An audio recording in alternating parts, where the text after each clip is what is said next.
मी जवळपास 1 आठवडा हात धुतला होता. त्यांनी हँडशेक केल्यानंतर मी अशा आंघोळी केल्या. माझ्या घरात एक असा ऑडियन्स मेंबर आहे ज्याला मी केलेलं काम कधीच आवडत नाही. जे काम दाचणार झालो या पार विगार, पुन्हा ती दिसल कार, सांग रे भाऊ रे माझ्या या दिलाची तार, छेडली तिनच कार. सरप्राइझिंगली अवधूत दादाचा मेसेज आला. म्हणजे आम्हाला काहीतरी अजून बेटर करण्याची गरज आहे.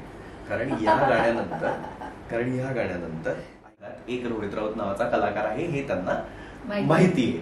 आता तिसऱ्यांदा जेव्हा भेटेन तेव्हा काचेच्या पलीकडे ते असतील आणि काचेच्या अलीकडे मी असेल, अशी माझी इच्छा आहे. सो हे गाणं आता आम्हाला ऐकायचं तुझ्याकडून. आम्ही सगळ्यांनी पाहिलंय, आम्हाला सगळ्यांना आवडलंय, पण प्रत्यक्षात तुझ्याकडून 2 ओळी प्लीज.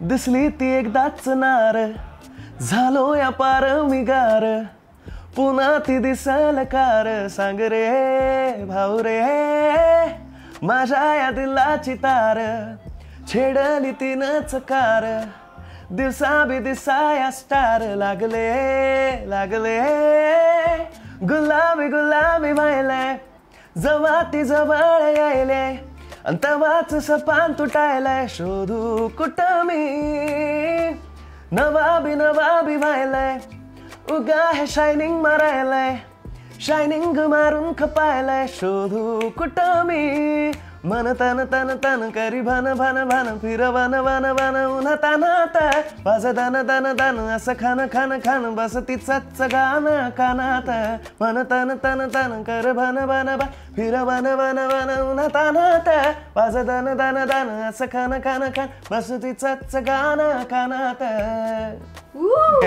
धमाल. यस धमाल आहे मस्त. म्हणजे एक नवीन प्रेमात पडलेला मुलासाठी किंवा छान एक कपलसाठी गोड वॉक करतात. सुंदर प्रेम गीत.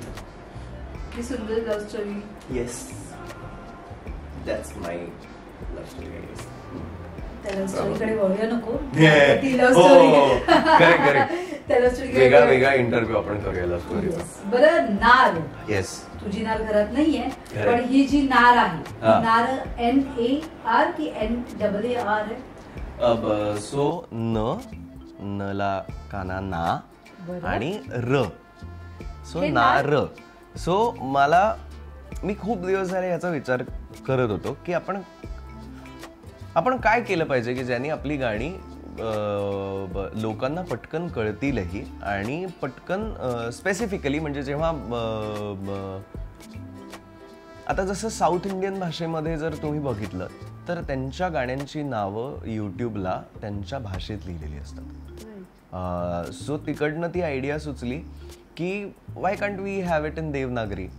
सो मग असं झालं की देवनागरीत आपण गाण्यांची नावं लिहूया. कारण एकतर आपण नार म्हणणार, मग ते NAR केलं, मग NAR केलं तर ते हिंदी लोक नर वाचणार, मग विच इज नॉट राईट. बरं, NAAR केलं तर नार म्हणल्यानंतर मग ते हिंदीवालं चतुर नार किंवा असं पण काहीतरी वाटू शकतं. सो मग त्याच्यापेक्षा बेस्ट वे, टाईप तुम्ही काहीही करा, NAR NAAR, जे गाणं तुम्हाला देवनागरीत नार लिहिलेलं दिसेल ते आपलं गाणं. सो ते तुम्ही क्लिक करा. वाव. सो आता इथे मराठी टायपिंग बरेच जण शिकलेले आहेत. You don't have to type in Marathi ना, तुम्हाला मराठी टाईप करायची गरज, पण त्यानिमित्ताने लोक करण्याचा प्रयत्न तरी करतील. म्हणजे तुम्ही इंग्लिशमध्ये टाईप केलं, समजा मराठीत टाईप केलं तर पहिल्या फटक्यात सापडेल, आणि इंग्लिशमध्ये जरी टाईप केलं तरी पहिल्या 3 मध्ये तरी येईलच ते. क्या बात आहे. सो देवनागरी इज लव्ह, आपली भाषा, आपलं प्रेम. हे काहीतरी नवीन केलेलं आहेस. येस. सो आणि माझा प्रयत्न हा असणार आहे की जेव्हा जेव्हा मी मराठी गाणी रिलीज करेन, माझी स्वतःची इंडिपेंडेंट सॉंग्स जेव्हा मी रिलीज करेन, तेव्हा माझ्या सगळ्या गाण्यांची नावंही दिसताना सगळी देवनागरीमध्ये दिसतील. तुम्ही टाईप कराल इंग्लिशमध्ये किंवा देवनागरी कुठल्याही याच्यात, पण मेन म्हणजे आता युजली आपण फोन काढतो तेव्हा इंग्लिश कीबोर्ड रेडी असतो, सो तुम्ही इंग्लिशमध्येच टाईप करता. So you type in English but it will reflect in Devanagari, so ते दिसताना देवनागरीत दिसणार. सो प्रयत्न तरी असा चालू आहे. तुझ्या या गाण्यामुळे होपफुली सगळ्यांच्या कीपॅड आता इंग्लिशवरून मराठी होतीलच. आय जस्ट होप की ही आयडिया पसरावी अजून लोकांपर्यंत आणि आपल्या सगळ्या कम्युनिटीने हे करायला पाहिजे की मराठी कीपॅड का नाही, आपण संवाद मराठीच करतो ना सगळ्यांशी. So Marathi yes, mobile open केले गेले मराठी. ही आयडिया छान आहे ऍक्च्युली. Yes, thank you. बरं, आता पुढे मग ही अशी किती गाणी म्हणवायचं प्लॅनिंग तुझ्या डोक्यात आहे? आणि मुळात त्याआधी हे गाणं कुठे शूट केलं होतं? या गाण्यामध्ये सर आहे का ए आर रहमान सर? आणि हे गाणं किती जणांमध्ये शूट केलं आणि कुठे शूट केलं? Okay, so because it was a competition, ते कॉम्पिटिशनचा एक भाग असल्या कारणाने of course sir was there, but sir गाण्यात नाही आहे. सो आम्हाला प्रत्येकाला सरांना भेटायची संधी मिळाली. सो आमचं, तुम्ही आत्ता यूट्यूबवर जेव्हा गाणं बघाल तेव्हा तुम्हाला कळेल की गाणं संपल्यानंतर एक अजून 3.5-4 मिनिटाचा चंक आहे जिथे रहमान सरांचं आणि माझं कॉन्व्हर्सेशन आहे की आम्ही काय बोललो एकमेकांशी, किंवा काय मी जे तुम्हाला सांगतोय की तेच त्यांनी मला असं सांगितलं की all you need is one song वगैरे. सो हे सगळं तुम्हाला तिथे बघायला मिळेल. सो आम्हाला प्रॉपर संधी अशी मिळाली की सर नुसतं गाणं ऐकणार नाही, तर सर तुम्हाला भेटतीलही आणि he will talk regarding your song. तुमच्या गाण्याबद्दल चर्चा होईल त्यांच्याशी. आणि काय म्हणतात त्याला, आपण म्हणतो ना की देवाचं दर्शन 1 सेकंडचं असू देत, 10 मिनिटाचं असू देत, किंवा देव आपल्याबरोबर सतत राहतोय असू देत, ते मन नाही भरत कधीच मन भरत नाही. प्रत्येक वेळेला आपल्याला जास्तीत जास्तच हवं असतं. But I am just very happy की त्या दिवशी तो पूर्ण दिवस मला पर्सनली 5-10 मिनटं मिळाली त्यांच्याशी गप्पा मारायला, ज्याच्यातली 3.5-4 मिनटं त्या व्हिडिओमध्ये आहेत. आणि त्याच्या व्यतिरिक्त मी पूर्ण दिवस त्यांना बाकीच्यांशी गप्पा मारताना पण बघत होतो. सो मी पूर्ण दिवस एक अख्खा असा होता समोर रहमान सर आणि मी. So it was a surreal experience.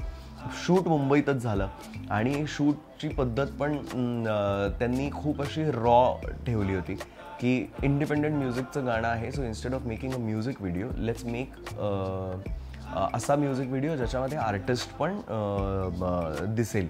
So काय म्हणतात त्याला आपण जसं लाईव्ह स्टेज परफॉर्मन्स म्हणतो तसा टाईपचा तो एक व्हिडिओ आहे. Because Nexa is a brand, so त्याशी रिलेटेड पण बऱ्याच गोष्टी we had in that. So असं ते गाणं शूट झालं आहे आणि काय म्हणतात त्याला, शूट मुंबईतच झालं आपल्या. जेव्हा पहिल्यांदा हे गाणं तुझ्याकडे आलं तेव्हा पहिला फोन करून तू कोणाला सांगितलंस की मी ए आर रहमान सरांबरोबर असं काहीतरी करतोय किंवा काही करणार आहे किंवा त्यांना माझं गाणं आवडलं? त्या सगळा प्रवास म्हणजे पहिला फोन ऍक्च्युली झाला बायकोला. हा, जुई सोडल्यानंतर कोणाला? बाबा. ओके. म्हणजे दोघंही सायमल्टेनियसली एकमेकांबरोबर फोनवर होतो आम्ही. की मी जुईला फोन केला, कॉन्फरन्सवर बाबांना घेतलं, दोघांनी एकत्र सांगितलं की हे असं घडतंय, बाबाबरोबर लहान भाऊ. त्याच्या व्यतिरिक्त मी आता फॅमिली हा विषय सोडला तर फॅमिली व्यतिरिक्त मला असं वाटतं मी नाही सांगितलं कोणालाच. सिरियसली? कोणालाच नाही. कोणाला इंडस्ट्रीमध्ये फोन करून ऐकलं दादा असं झालं? कोणालाच नाही. मला खूप असं, बाबा माझे लहानपणीपासून म्हणतात मला की कुठलं जर चांगलं काम करत असाल तर जोपर्यंत, किंवा जर घडत असेल काहीतरी छान तुमच्याबरोबर, तर जोपर्यंत ते पूर्णपणे घडत नाही तोपर्यंत त्याच्या आधी कोणाला सांगायचं नाही. ते आपलं माहिती नाही, तर ते लहानपणीपासून आहे डोक्यात. सो मी पहिले बाबांना सांगतो, मग बाबा त्याच्यावरही शिव्या घालतात की सांगितलंय का तुला मला सांगायला, कशाला सांगतोय, झाल्यानंतर सांग मला वगैरे. पण ते त्यांना मी सांगतो. सो बाबा, जुया यांना दोघांना माहिती असतं, त्याच्या व्यतिरिक्त कोणाला नसतं. त्याच्यानंतर डायरेक्ट गाणं आलं तेव्हा मी सगळ्यांसमोर सांगितलं. सो पहिला फोन कोणाचा अपेक्षित होता आणि आला? सरप्राइझिंगली अवधूत दादाचा मेसेज आला. म्हणजे माझ्याकडे आहे पण तो मेसेज. अवधूत दादाला मी नार पाठवलं. मी म्हणलं दादा गाणं आलंय नवीन, मला सांग. So he had a voice call with me for 5 minutes. आणि त्याच्यानंतर त्याच्यानंतर त्याचा मेसेज आला की आय हर्ड द सॉन्ग, मला खूप आवडलं आहे गाणं, मला असं वाटतंय की आता आम्हाला काहीतरी अजून बेटर करण्याची गरज आहे. कारण ह्या गाण्यानंतर आय गेस मराठी म्युझिकमध्ये नवीन काहीतरी सुरू होईल, जे 10-15 वर्षाआधी आम्ही जय जय महाराष्ट्र आणि ह्याच्यावरनं सुरुवात केली होती. त्याच्या व्यतिरिक्त आता हे काहीतरी नवीन आहे. सो मला फार मजा आली आणि आय जस्ट होप की सगळ्यांना हे गाणं आवडेल. So that was the best compliment that I can get. So तो एक मेसेज होता. त्याच्यानंतर प्रसाद ओकला गाणं पाठवलेलं तर त्यालाही आवडलं. बाकी आमचे जवळचे सगळे मित्र, सिद्धार्थ, मिताली हे तर आहेतच. ह्यांना गाणं रिलीज होण्याच्या आधी माहिती होतं की गाणं काय आहे किंवा गाणं कुठलं आहे. कारण मी युजली गाणी बनवतो आणि ह्या माझ्या सर्कलमधल्या सगळ्या लोकांना मी पाठवतो की काय वाटतंय मला सांगा. ॲज अ ऑडियन्स म्हणून एक सिंगरचा पण पर्स्पेक्टिव्ह मिळतो, एक ॲक्टरचाही मिळतो, एक लेमॅन असतो तर त्याचाही मिळतो की म्युझिकचं नॉलेजच नाही आहे. सो मग त्यांच्याकडनं पण कळतं की आवडतंय नाही आवडतंय. सो तिकडनं ते सुरुवात झालं. पण फोन आणि मेसेजेसमध्ये टॉप वॉज दीज टू की यांनी खूप असे लगेच मेसेज केला की ऐकलं आणि बाप आहे. सो ते एक फार मला भारी वाटलं. बरं, आता हे गाणं आलंय प्रेक्षकांना आवडलंय. अजून काही दिवसानंतर हे गाणं जास्त अजून प्रसिद्ध होणार आहे आणि त्याच्यानंतर गाणं पॉप्युलर झाल्यानंतर काही आता जे जवळचे मित्रमैत्रिणी जे तुम्ही 4 जण नेहमी फिरायला गेला, सोलो ट्रिप झाली आहे, तुझं काम केलंयस तू, त्याच्यानंतर या तिघांना कुठे ट्रिप देणार आहेस, कुठे फिरायला घेऊन जाणार आहेस, काही प्लॅन डोक्यात? मला वाटतं मी आता इतक्यात तरी कोकणी गाड्यांमध्ये आणि कोकणाच्या निसर्गात इतका रमलोय आणि प्रेमात आहे, परत कोकणातच जायला तयार आहे. मला आवडतं कोकण, खूप खूप आवडतं. So yes, damn sure either Konkan किंवा मग बाहेर देशाच्या कुठेतरी. बरं, तुझ्या डोक्यात म्हणजे जर तुला असं तुझं काय डेस्टिनेशन आहे की मला इथे जायचंय आउट ऑफ इंडिया, कुठेतरी असं कुठलं लोकेशनचे पेंडिंग आहे बकेट लिस्ट? पेंडिंग मध्ये 2 लोकेशन आहेत. एक मसाई मारा आहे, पूर्ण जंगल. मला अशा जागा खूप आवडतात जिथे तुमच्या फोनला 0 नेटवर्क असतं. कारण मला खूप कंटाळा आहे फोन उचलायचा, फोन करायचा, मेसेजेस वगैरे करायचा. आता हल्ली म्हणजे असं झालंय. सो अशा जागा मला खूप आवडतात जिकडे नो नेटवर्क आहे आणि मला काम करायला खूप स्पेस मिळते. कोणाचा फोन येत नाहीये, कहा पोहोचे, कहा तक आहे, किती वाजेपर्यंत पोहोचताय वगैरे वगैरे. सो त्याच्याऐवजी मसाई मारा एक जागा झाली. मसाई मारानंतर मला न्यूझीलंडला जायला आवडेल. कारण न्यूझीलंडला पण खूप खूप सुंदर सुंदर जागा आहेत.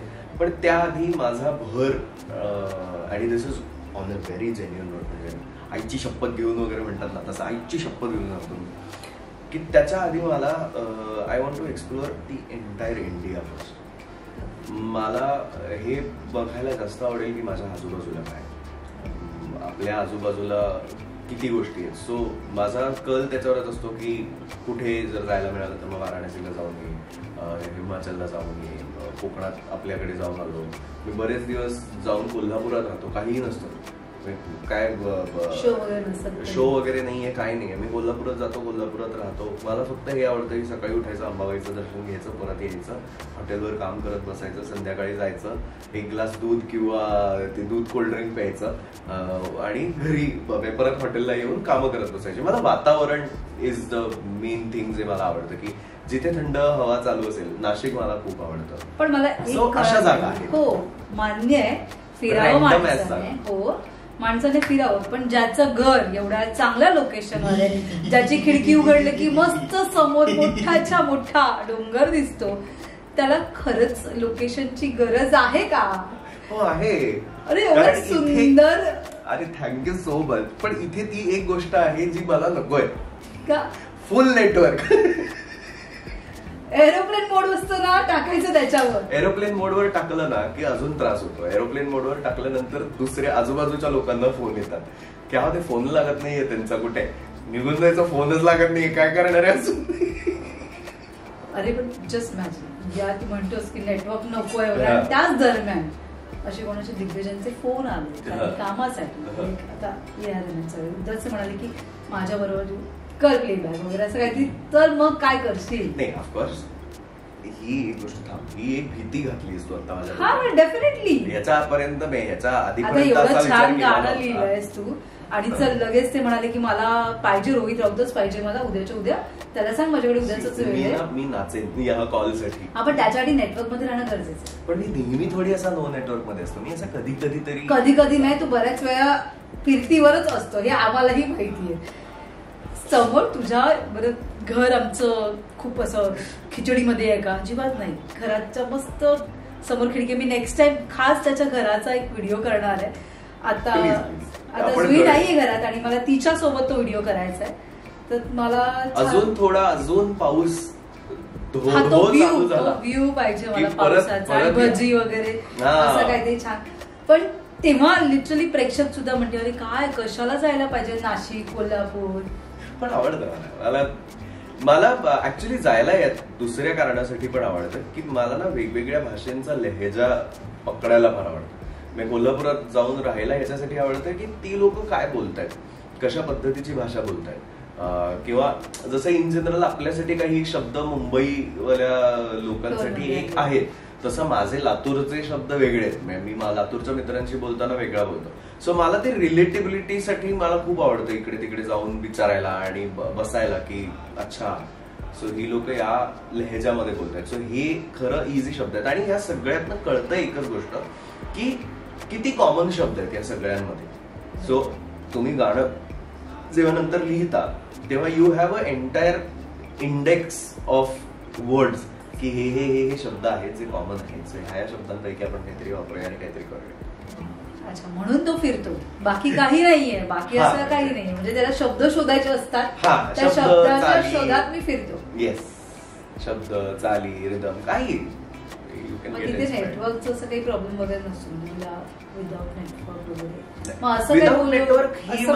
विदाउट नेटवर्क ही माझी इच्छा होते अशी 1.5-2 वर्ष मधनं एकदा, असं की 2 वर्ष खूप सतत काम करून झालं की मग कुठेतरी असं वाटतं की 6-7 दिवस विदाउट नेटवर्कचं जाऊया. पण otherwise I am very much close to my phone. कारण बरोबर आहे बरेचदा असंच होतं की रात्री फोन येतात, एक रेकॉर्डिंग आहे येणार का वगैरे. सो तेच होतं. बरं आता झालं म्हणजे ऑलमोस्ट तू गगनभरारी घेतलीयस. आता फक्त सरांपर्यंत शेअर करायचं बाकी आहे. 3दा भेटायचंय मला त्यांना. 2दा मी भेटलो. सो आता ही माझी इच्छा आणि मॅनिफेस्टेशन वगैरे सगळं आहे. पहिल्यांदा जेव्हा मी भेटलो होतो तेव्हा मी मागच्या वर्षी भेटलो होतो पहिल्यांदा त्यांना. एक ऑल अबाउट म्युझिक नावाची कॉन्फरन्स कम सेमिनार होता.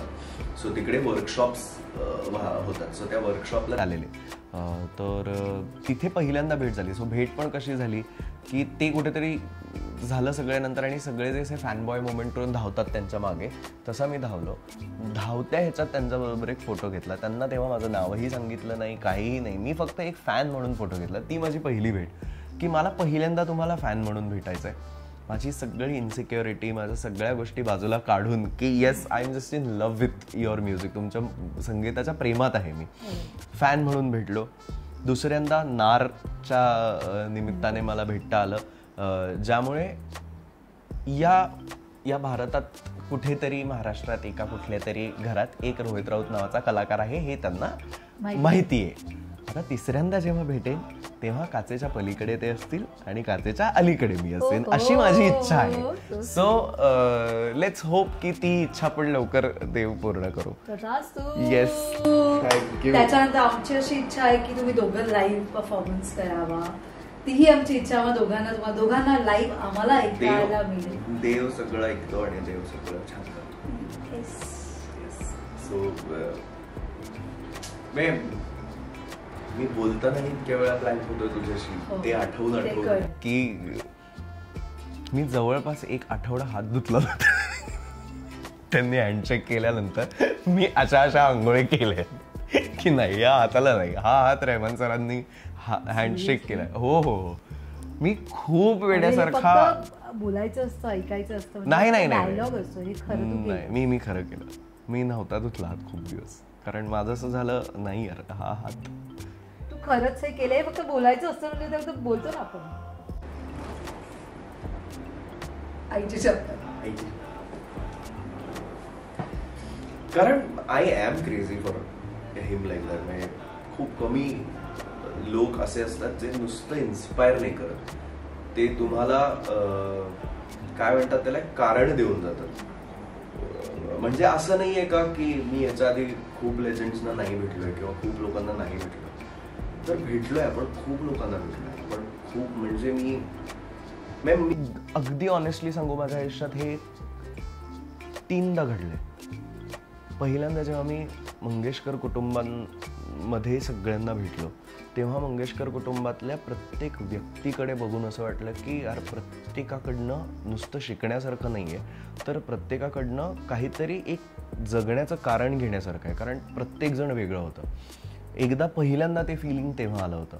दुसऱ्यांदा ते फिलिंग आलं होतं जेव्हा सुरेशजींकडे शिकायला लागलो होतो, की सुरेशजींची गाणी आपण जी ऐकली आयुष्यभर ती वेगळी होती, पण जेव्हा ते गुरुजी आम्हाला गाणं शिकवायचे तेव्हाचे सुरेशजी वेगळे आहेत आणि ते फार इन्स्पायर करून जातात. की काहीही झालं, ते US वरनं आमच्या समोर US वरनं महिन्याच्या टूरवरनं यायचे, रात्री पहाटे 4 वाजता लँड करायचे, पण 9 वाजता रियाजाला बसायचे, 9 वाजता आमच्या समोर असायचे क्लासला.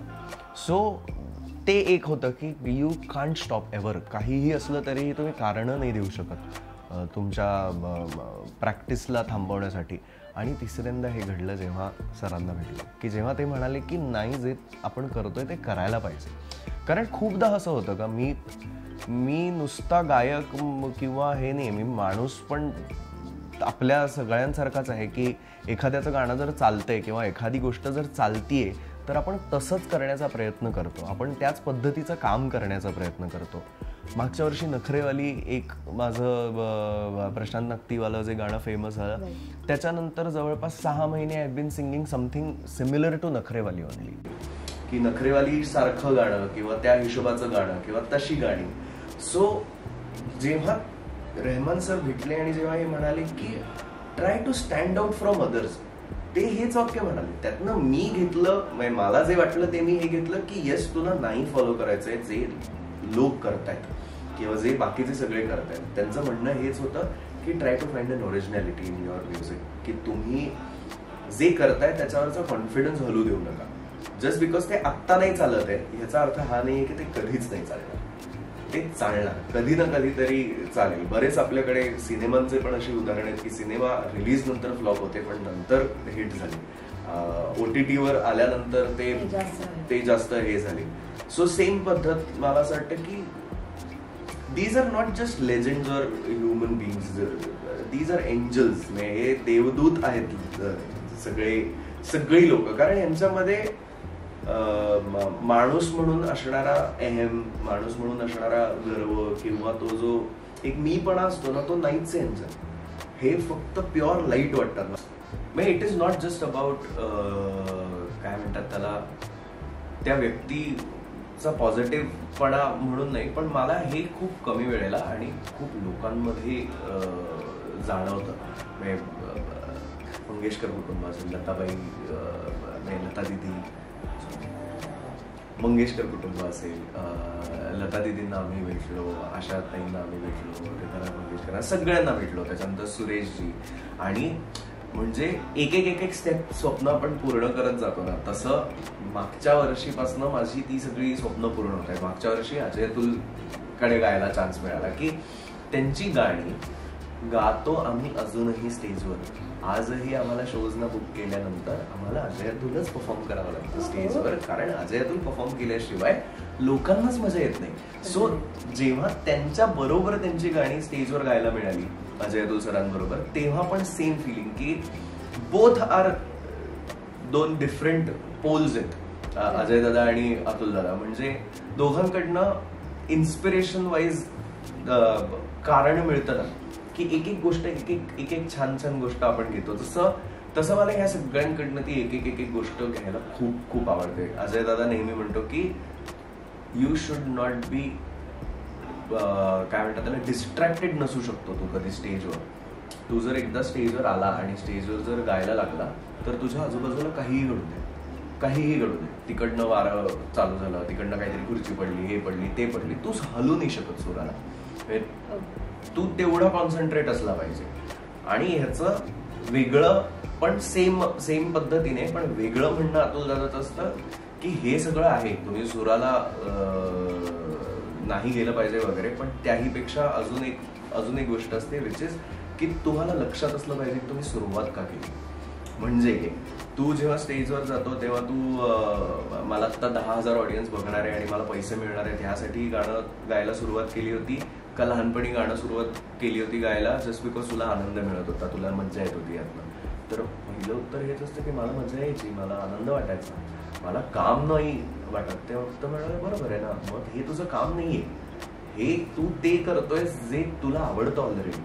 So I have been blessed in a way की मला गेल्या 2-3 वर्षांमध्ये देवाकडनं अशी माणसं भेटतायत आणि लाभली आहेत की ज्यांच्या प्रत्येकाच्या नुसत्या काय म्हणतात त्याला परिसस्पर्श आपण ज्याला म्हणतो, नुसत्या एका वाक्याने किंवा एखाद्या कॉन्व्हर्सेशनने ना माझं आयुष्य असं उलगडत चाललंय की ओके सो हा जो उथळ रोहित राऊत होता इतके वर्ष, जो काय म्हणतात कुठल्याही गोष्टीचा विचार न करता वाटेल ते बोलायचा किंवा वाटेल तसा वागायचा, त्याला जर सस्टेन करायचं असेल, त्याला जर टिकायचं असेल आपल्या ह्या सगळ्याच्यात, आणि टिकायचं म्हणण्यापेक्षाही सर्वात महत्वाचं की त्याला जर एक छान म्युझिशियन जर व्हायचं असेल तर त्याला पहिले ह्या सगळ्या गोष्टी इन्कॉर्पोरेट करणं गरजेचं आहे. आणि त्या सगळ्या गोष्टी मला ह्या सगळ्या लोकांकडनं शिकायला मिळतात. सो किती वर्ष झाली आता 3 झाली, 4थं सुरू आहे. 3 वर्षापासून त्याच्या आयुष्यात एवढ्या घडामोडी का झाल्यात हे माझ्या मते प्रेक्षकांनाही कळलं असेल. 3 वर्ष झाली मला असं वाटतं एका मुलाला सरळ करणं. But you know what, funny fact, Juee आणि मी लग्न करण्याच्या आधी आमचं भांडणं जेव्हा व्हायची तेव्हा जुई मला भांडणात म्हणायची अरे कधी सुधारणार आहेस. सो कुठल्याही मुलाला सुधारायला एक लढकी काफी आहे. आणलं रुळावर. येस, एका डोरल्यात खूप ताकद आहे हे मला कळलं. खरंच ही गोष्ट खरी आहे. I am just very happy की छान एक काय म्हणतात त्याला एक मार्ग दिसतो मला किंवा तोच मार्ग दिसतो, त्याच्या व्यतिरिक्त दुसरा मार्ग दिसत नाही, हे एक बरं आहे. पण तू हॅपी आहे, जे तुला पाहिजे होतं आयुष्यात, ज्याच्यासाठी तू एवढा खटाटोप केला होता एवढे वर्ष, ते फायनली तू अचीव्ह केले त्या सगळ्या गोष्टी. आणि ते फक्त जुईमुळे झालंय हे मी आवर्जून सांगेन. प्लीज प्रत्येक नवऱ्याने प्रत्येक बायकोचं ऐकावं. येस, हे मात्र अगदी खरं आहे. प्रत्येक नवऱ्याने प्रत्येक बायकोचं ऐकावं. प्रत्येक बायकांचं आपल्या बायकोचं ऐकावं. नाही तर प्रत्येक बायका नाही हे अजून वाईट आहे. सॉरी आपल्या बायकोचं ऐका. नक्कीच. आणि खरंच आयुष्य बदललंय तुझं पूर्णपणे. डेफिनेटली. मला असं वाटतं इन जेनेरिक मुलांपेक्षा मुलींमध्ये समजूतदारपणा एक पैसा जास्त असतो, त्यामुळे किंवा त्यांना काय म्हणतात सिक्स सेन्स वगैरे जे म्हणतात ते एक असतं ना, एक त्यांना गोष्टी कळतात पटकन. काही जर छान होणार असेल, काही जर वाईट होणार असेल, काही जर न्यूट्रलच असेल, काही. सो तिचं ते आहे, तिला माहिती नाही काय आहे, तर ती सांगते घरातनं निघताना की ठीक आहे आज सांभाळून जा, जरा व्यवस्थित काम कर, किंवा आज मजा येणार तुला, ऑल द बेस्ट वगैरे वगैरे. सो आय फील ग्रेट की येस, एव्हरी डे सकाळी उठल्या एक व्यक्ती आहे चेअर करायला, आणि घरी रात्री थकून हरून परत आल्यानंतरही एक व्यक्ती आहे चीअर करायला. सो ती एक फार मजा आहे. तर ही गाणी तुझी जी आहेत ज्याच्यामध्ये सगळं काही तू स्वतः करणार आहेस, ती गाणी किती महिन्यांनी येणार आहेत अशी आमच्याकडे? सो माझा प्रयत्न आहे की मी प्रत्येक महिन्याला एक गाणं करेन, ज्याच्यासाठीची आत्ता माझ्याकडे पुढचे 6 महिने रेडी आहेत. 6 गाणी रेडी आहेत माझ्याकडे. या सो पहिलं नार झालं, विथ शूट अँड एव्हरीथिंग, सगळ्या गोष्टी. सो 6 महिन्यात कुठे गायब होता? 6 गाणी म्हणून घे. येस. सो तो एक प्लॅन आहे की दर महिन्याला एक गाणं रिलीज करायचं, आणि दर महिन्याला लोकांसाठी एक गाणं तरी आपण स्वतःचं करूया. बाहेर बाकी सगळ्यांकडे गातोच आहे, बाहेर सगळ्यांसाठी सगळ्यांबरोबर काम करतोच आहे, पण एक स्वतःसाठीच एक गाणं दर महिन्याला एक, असं एक आहे प्लॅन. हो, कॉंग्रॅच्युलेशन्स. आणि कुठेतरी थोडंसं या तुझ्या गाण्याच्या जर्नीमध्ये तुमच्या दोघांचं एकत्र गाणं असं काही प्लॅनिंग वगैरे आहे? That will be a third song. अच्छा, मला तेही. हां, that will be I guess third किंवा फोर्थ. रिलीज आता कुठलं कधी करायचं हे नाही माहिती, पण तिसरं चौथं गाणं ते असेल. अच्छा, तेही झालेलं. हो हो हो. And I am going to do something crazy, which is आता पहिलं गाणं मुंबईत शूट केलंय, दुसरं गाणं शूट केलंय न्यूयॉर्कला, तिसरं गाणं शूट केलंय लंडनला. सो आणि मग बरीच गाणी आपली, एक गाणं मी माझ्या गावाकडे शूट केलंय, लातूर साईडला वगैरे शूट केलंय. हो हो हो. मला locations are just there in the songs. बाकी आम्ही मज्जा केली सगळ्या गाण्यांमध्ये. सो फार फार मजा आली. आय जस्ट होप की सगळ्यांना आता हळूहळू जसं जसं बघायला मिळेल तसं त्यांनाही आवडेल. सो लेट्स होप बेस्ट काहीतरी होईल. सो हिच्यावरचं गाणं न्यूयॉर्क आहे की लंडन? लंडन. टिपिकल रोमॅन्टिक गाणं. टिपिकल रोमॅन्टिक म्हणण्यापेक्षा it will be a surprise. Romantic song, correct guess, romantic song, पण not a cliche romantic song. हा चंद्र सूर्य तारे वाला झोन न करता थोडा प्रॅक्टिकल. आत्ताच्या घडीला एखादा व्यक्ती जेवढं करू शकतो किंवा तेवढंच आपण रियालिटीची जाणीव देत करूया गाणं, असं आलं ते गाणं असणार आहे. बरं, तर दोघं जेव्हा गाणं करतात तेव्हा सगळ्यात जास्त कोणाचं असं अरे असं नको असं नको असं, त्या जुईचं किती तुझ्या प्रत्येक गोष्टीमध्ये चेंजेस, करेक्शन?